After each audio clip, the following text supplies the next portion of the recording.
You're listening to The Itch, a podcast exploring all things allergy, asthma, and immunology.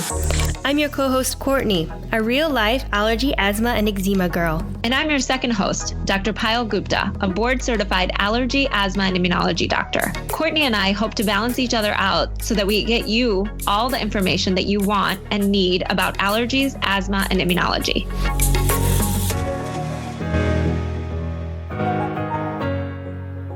Hi everyone, it's episode 11, and today, Kortney and Joey Salmingo talk about Joey's journey after the passing of his sister, Joanna. Joanna died at the age of 30 years old from an anaphylactic reaction, and Joey and his family founded FATE, Food Allergy Training and Education Initiative. Joey and Kortney talk about why we need to educate people who do not have food allergies, why education for restaurants, schools, the airline industry, and even paramedics is so important for people with food allergies to remain safe.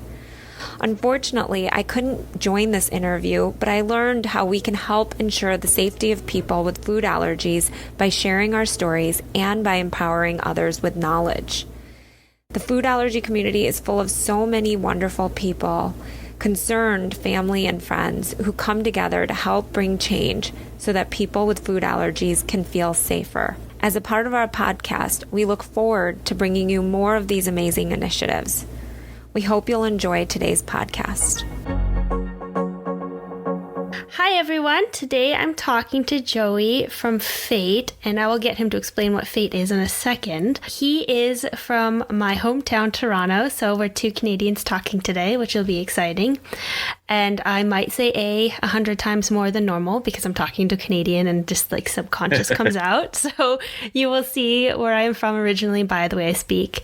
Anyhow, let's jump in. Joey, can you tell us about your journey and what brought you into being the FATE founder? Sure. It's not a happy story, but as they say, tragedy inspires action. FATE stands for Food Allergy Training and Education.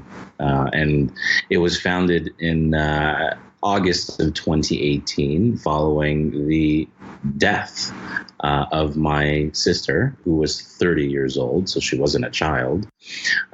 She had eaten her favorite dessert. So when I do these forums, which I'll get into in a second, I start off by saying my sister died eating her favorite dessert, right? And that usually gets an impact. But anyway, she ate mochi. And for those of you that don't know what mochi is, it's a little Japanese dessert, usually made of glutinous rice with ice cream on the inside.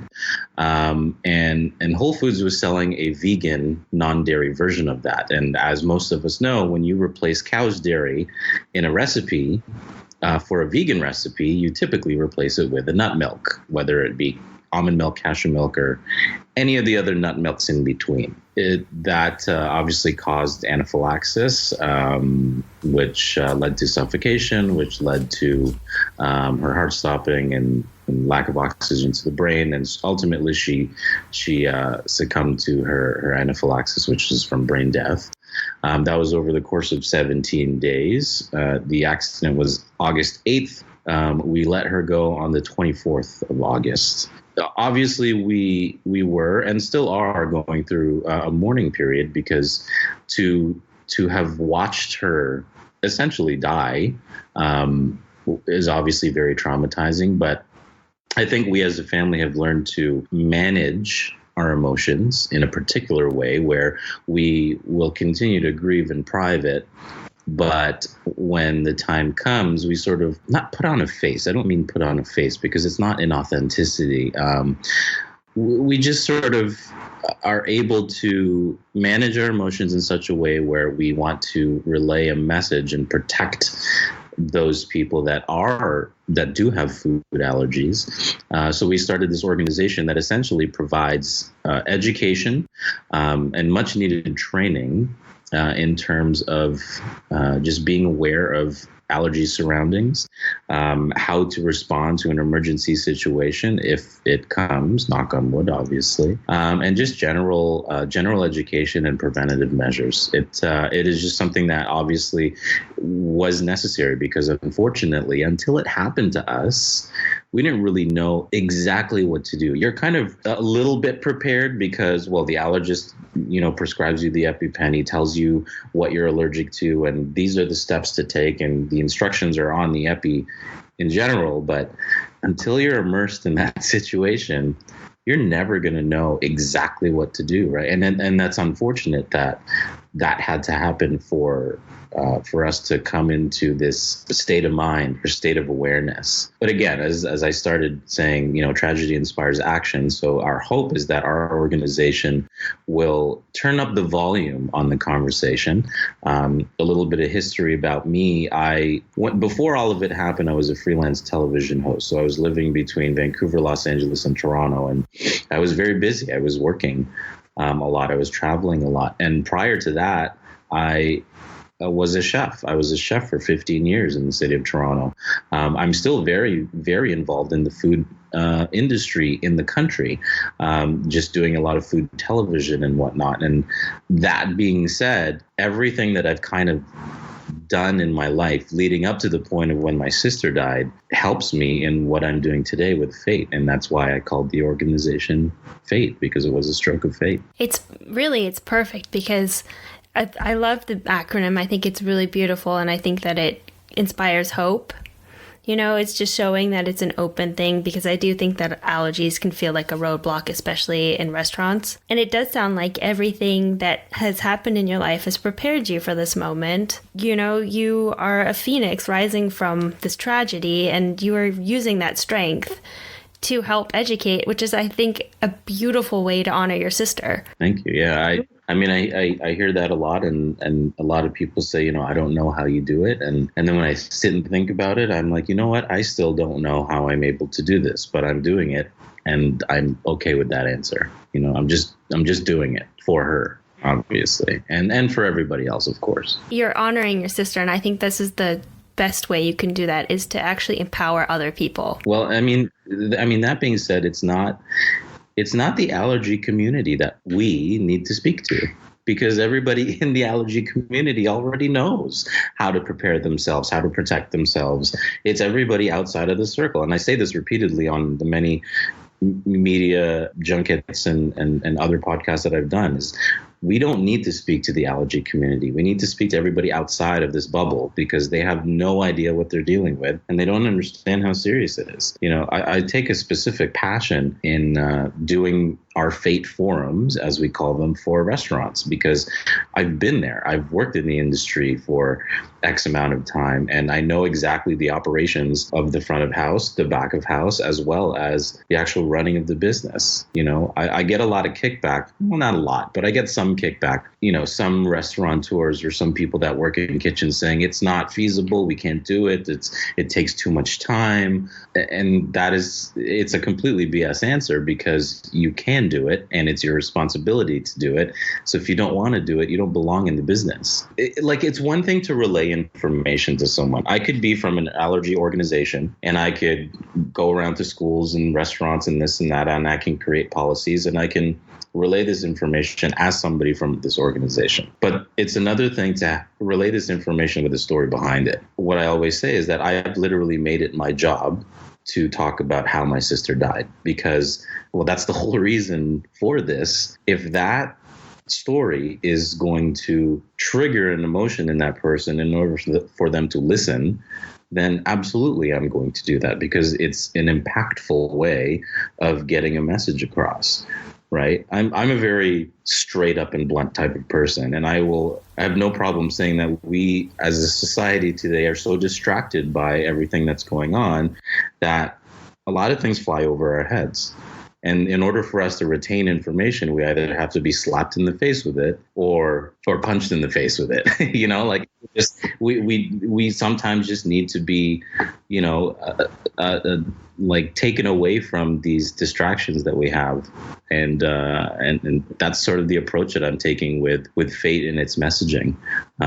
Just being very blunt and upfront and shocking you with the details of what happened, because it's not a scare tactic. It's a reality. It's a real story that we live every day. And there's no reason for me to sugarcoat it, right? Because it wasn't a sweet story. No, I I agree. I think that unless you've seen an allergic reaction, it's really hard to understand what it is. I mean, it's an invisible disease. So, and I think there's also all of this talk of like intolerance and allergy and all of these preferences. And so I think there's a confusion or there's a language barrier sometimes for people to really understand what it means when we have an allergy. And really, I don't want anyone to ever have to see an allergic reaction or to go through anything that you have, but it's hard for them to empathize or to fully grasp why we are so, what they might think, controlling. Yeah. You know, because they don't know what's going to happen to us. And the moment you see an allergic reaction, it's scary. Like I've had friends see just random hives show up on my arm, and all of a sudden they've become advocates because they're like,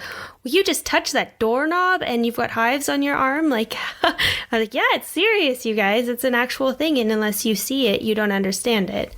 So I think you have to a certain degree, especially in industries that you're trying to change, use a little bit of a scare tactic in a sense. Yeah, absolutely. And I mean, it's obviously not a scare tactic in a malicious way. It's just, hey, look, this is the reality of what can or what has happened in my case. And not just my case. And, you know, there's so many people, you know, local and, you know, internationally. Like, I don't know if it's because we've been immersed in this allergy community so drastically over the last 9 months or so. But we hear week after week after week of like this person having an reaction and this person dying and this, and it's mind blowing. It's actually so mind blowing how many people react. And like, I'm trying so hard not to swear because it's angering. It's so angering that these reactions happen and either people don't know how to react to them and they're in positions of public care, or it was just so preventable. And all it took, like in the case of my sister Joanna, all it took was that flavor to say contains nuts. That's all it took, right? And in the case of so many other people, you know, that are in our situation, all it takes sometimes is just a few more letters on that sticker, right? And it's so infuriating. And I'll give you a quick example. So I went to Whole Foods the very next day when it happened to my sister, because I wanted to see what she saw. So I took pictures of the freezer, the display that it came in, and there was an allergy warning, like a may contain sticker. But the first ingredient is an allergen. So why wouldn't you just put contains nuts on instead of may contain? And by the way, when you go 30 years without ever having a serious reaction, you're going to let your guard down because you're going to be like, oh, I'm fine. That's may contain is fine but every time you do that, it's literally a game of Russian roulette, right? You never know what it's going to contain. So anyway, after my sister passed away, that's when I went to Whole Foods to go speak to management. And I had told them what happened. They were very empathetic, obviously. And I said, you need to put me in touch with whoever's in charge of Whole Food safety. And they put me in touch with that person, which I was very surprised. The global food safety lead called me like a few days later, and we had a conversation. So I told him, I said, look, I've worked in the food retail industry for many, many years. Here's what I think should happen. Here's how I think that your food handling should be. He took the it's not criticism, but he took the notes, and within a week they had changed the labels of those flavors, and it says contains nuts on it. And then I went back to Whole Foods and I said, if this had already been this way, my sister would still be alive today. And then on top of that, I just got back from Vancouver, and I had just so happened to walk into the Whole Foods in Vancouver, and they had a massive made with cashews sticker on the mochi freezer now. It's not consistent because I checked other Whole Foods and I had people from other cities check that Whole Foods freezer, and this one doesn't have it either, the one that my sister bought it at. So it's not consistent. There needs to be some sort of streamlining across the board with that. I guess my point is that I guess things are starting to change slowly, but it's still infuriating because it's too little too late. And it's a shame that it took something like this to happen for these changes to happen. Yeah. I actually did something on my blog with Zoe, who ate the same mochi ball. Like Grant? Yeah. So I talked to Zoe, and ever since I talked to her, I check the mochis all the time. And then I read about your sister's story actually a week later. Yeah, whenever I go into Whole Foods now, I'm always checking all of the labeling because they're sitting right beside each other, so it's so easy to just make that mistake. And it's also scary because if you have a family member, who has purchased it and made an accident and just grabbed the wrong one, you don't know. So it's a tricky thing when food is bulk. Yeah, and it's, I always say, ask questions, read every ingredient, but also never take chances on a may contain label. It's not worth it. No, not at all. I don't need to tell you that. Yeah. No.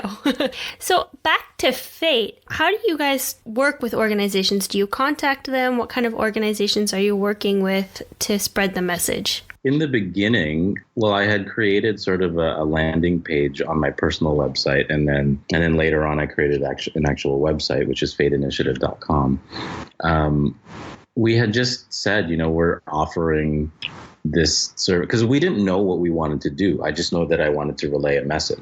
So I just kind of put it out there and I said, we're offering these free seminars on how to be allergy aware. We're going to teach you how to use an epinephrine injector. Please contact us.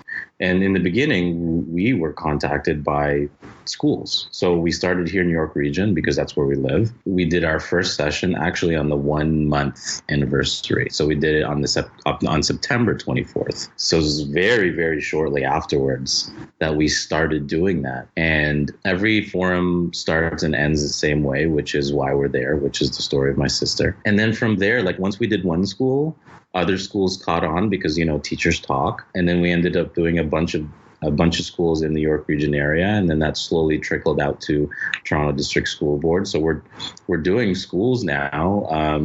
Actually, May has been quite busy because it's Allergy Awareness Month. I do also have some bookings in October just before Halloween, which makes amazing sense. And then I knew that I just didn't want to limit it to schools because it's not just kids that have food allergies. So I said, I have all this restaurant experience. So I designed what I call a food service forum. So all of my restaurant contacts started reaching out and saying, hey, can you do a session? So my cousin actually moved out to Halifax and became one of the executive chefs of a big restaurant group out there.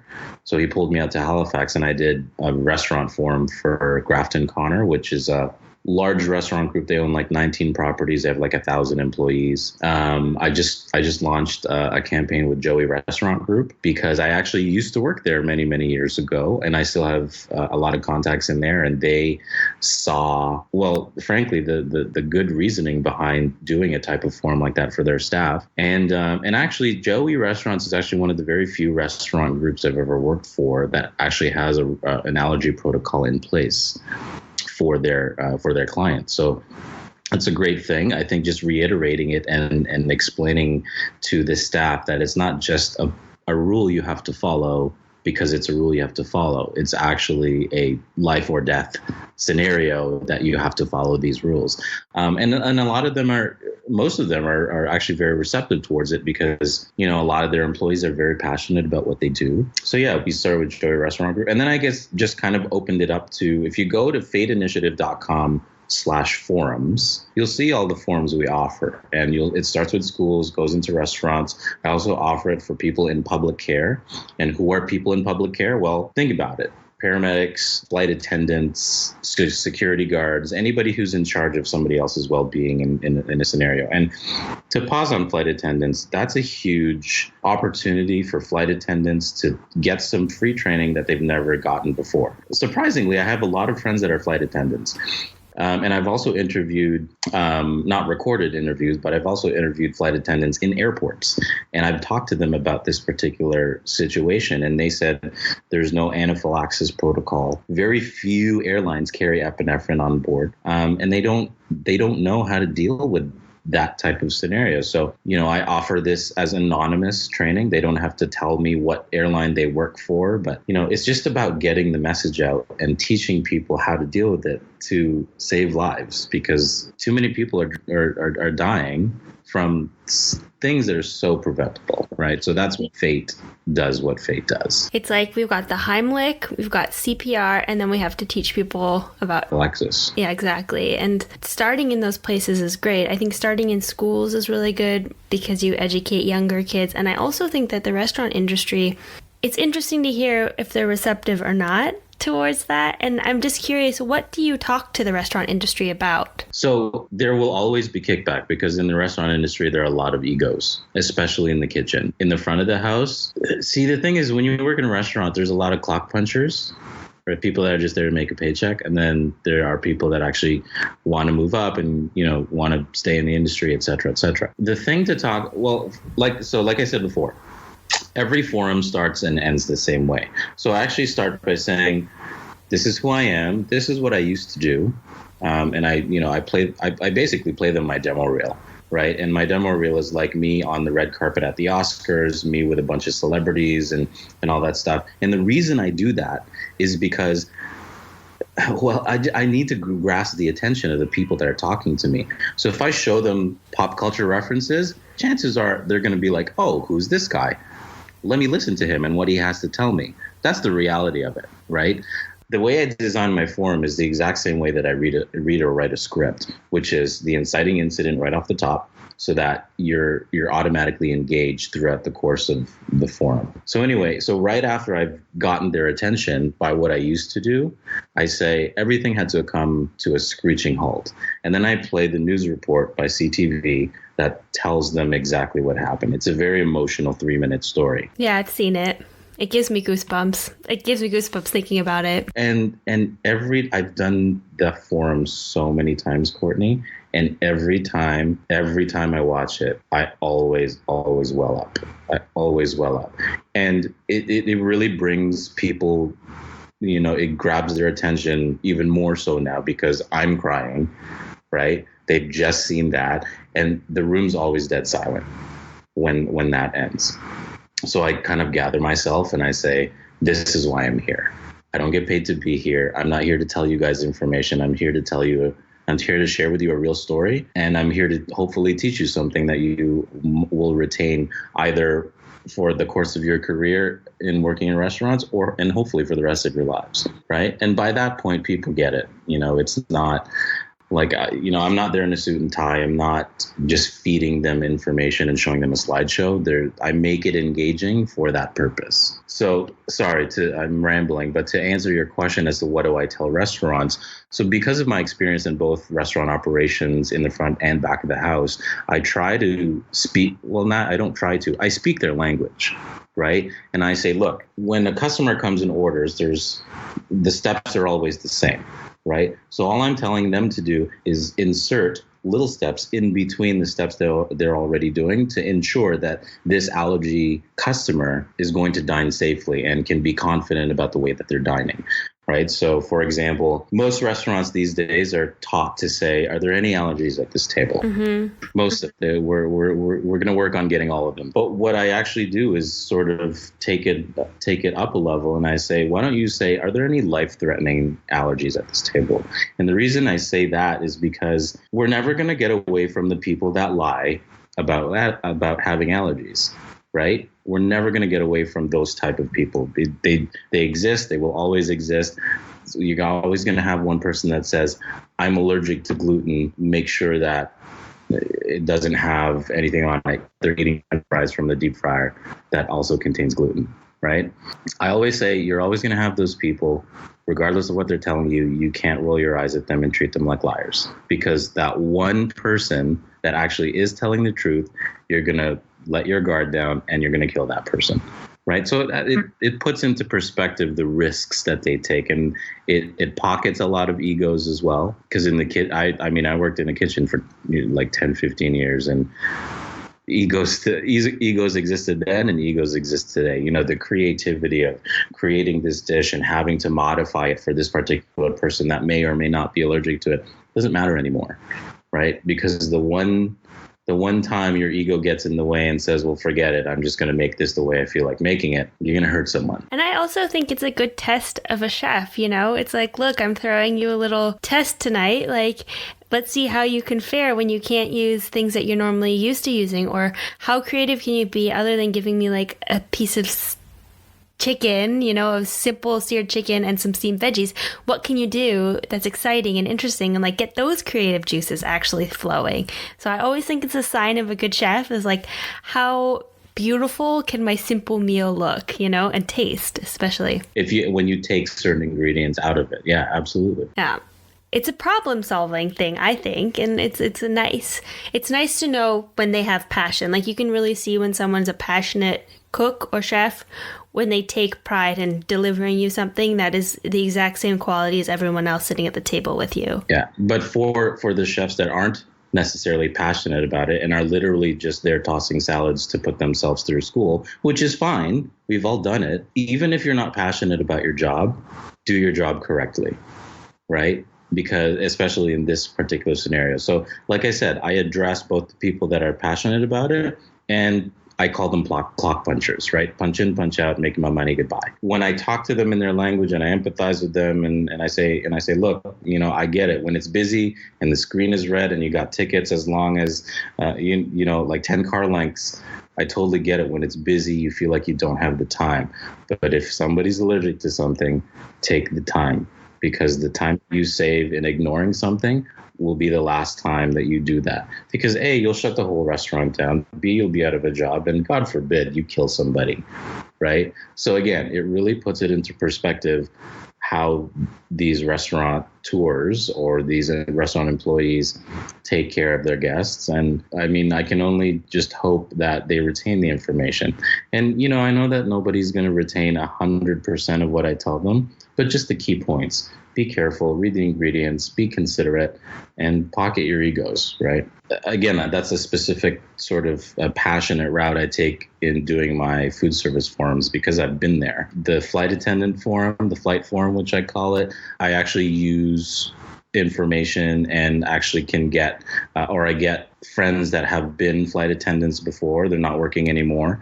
But I usually partner up with them and get them to do the forum with me because, well, I'm not a flight attendant. I've never been one. I don't know what it's like to attend to people 20,000 feet in the air. But if I have a flight attendant that can speak their language, then the message is going to get across easier, faster, and they're going to absorb it, right? So yeah, those are sort of the approaches I take in relaying this information. And it sounds like you're creating a lot of empathy. So it's like there's so much protocol you can have. Like a restaurant can have all its rules, a flight attendant can know their set of rules, but unless they have like this sense of empathy or understanding, they don't really know why they're doing it. They're just doing it because they have to. But doing it with an understanding, I think, is a really nice way of getting people to feel empowered and feel proactive about making sure people with allergies are safe.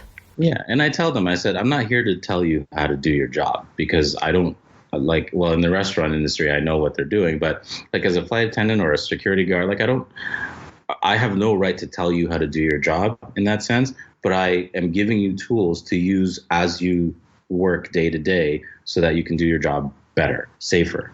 Right, because in terms of people in public care, obviously it's their job to care about the safety and well-being of people. Right. I have this friend that's a paramedic, and he's like, "Aren't you worried about some paramedics? Not me, but aren't you worried about some paramedics that might be insulted by you teaching them how to save lives?" I'm like, "Well, no. Did you know what to do before this happened?" He's a working paramedic, right? He knows that when he gets a call, that he has certain steps to take. He has to hook the person up to epinephrine, and if the person is going through cardiac arrest, he knows those steps. But until you're actually put in that scenario, you're not going to be able to exercise those steps, right? Practice is one thing, but when you're actually working on someone that's experienced anaphylaxis, that's a total other thing. He's like, well, I guess you're right? That's where you have to pocket.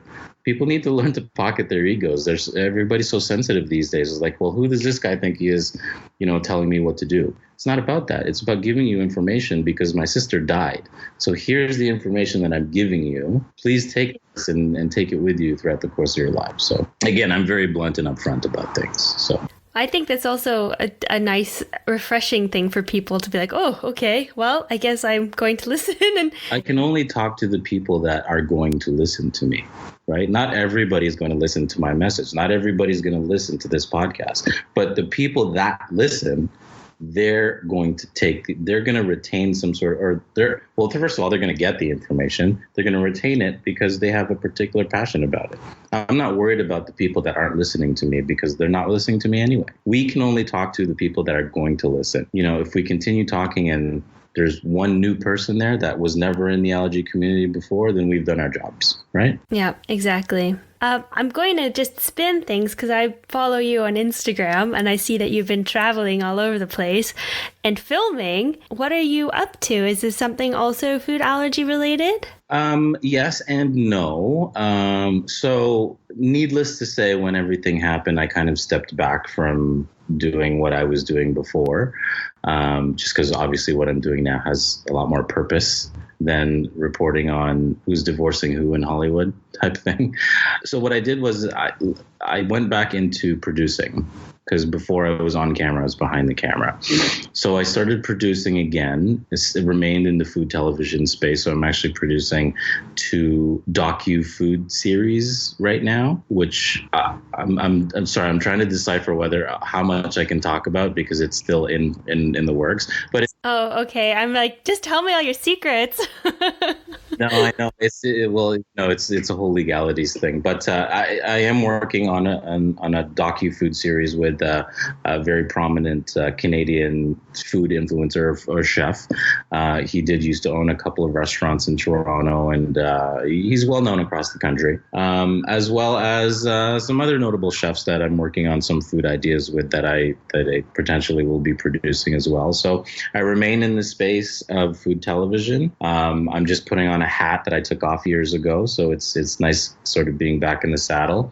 I just got back from Tofino, as you saw, and we did shoot the pilot episode actually out there, which was so much fun. I had never been to Tofino, British Columbia before, but yeah, it's just, I need to work. So the fact of the matter is that on top of doing my nonprofit work, I still need to work, but also I still want to do what I love doing. On the other side of things, I am working on my own sort of in-your-face sort of series. I don't want to call it a vlog or a podcast or anything. It's something very new, but it's a very real-world, conversation about the allergy epidemic.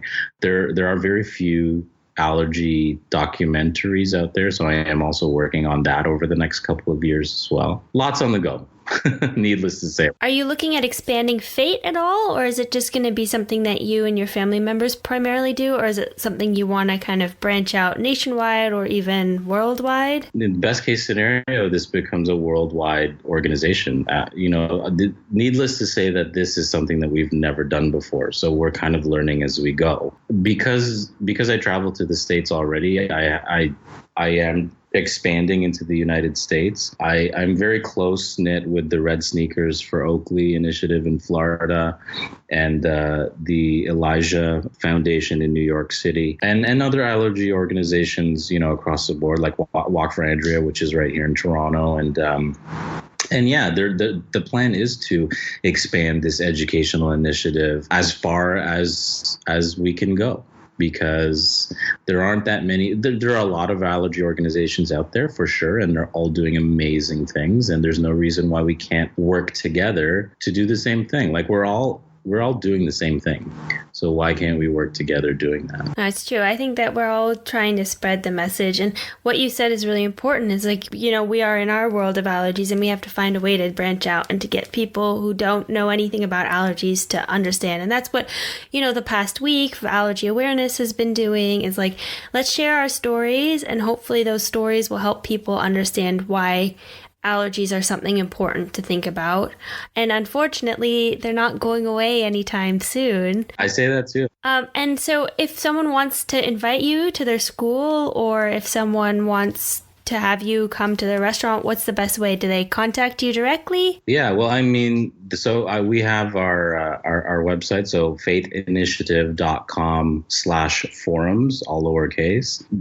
There are actually forms to fill out there, so and you can select from it. So if you want me to come to your school, obviously choose the school forum. There's a whole list of different types of forums that I've designed, and I even do private in-home ones as well. So if you just wanted me to come to the house, get a few family members over, which I'm doing a couple of those in June, which I'm very excited about. This one Italian family in Richmond Hill.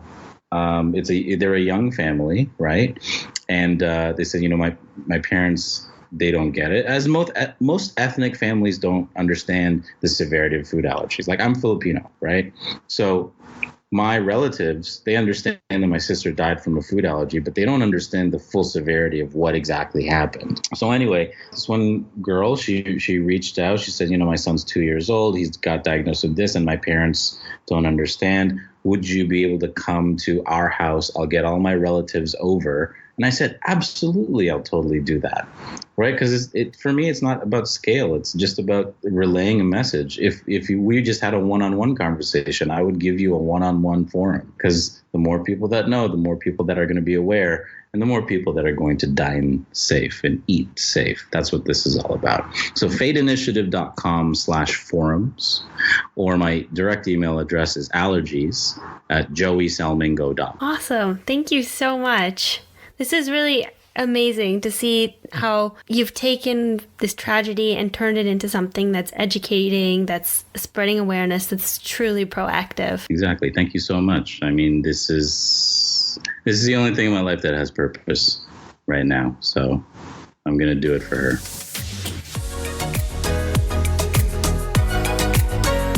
Thank you for listening to today's episode. Remember that all information you hear today is for informational purposes only and are not intended to serve as a substitute for the consultation, diagnosis, and/or medical treatment of a qualified physician or healthcare provider. And also, don't forget to subscribe to our podcast. And if you have a second, help spread the word by rating our podcast and sharing with your friends and family who might also be interested in learning more about allergies, asthma, and immunology. You can always stay up to date by checking out our Instagram, The Itch Podcast, where you can leave questions you are itching to know, or check out our website, which is www.itchpodcast.com, which contains more information about the subjects we covered in today's episode and every episode. Until next time, have a fabulous week.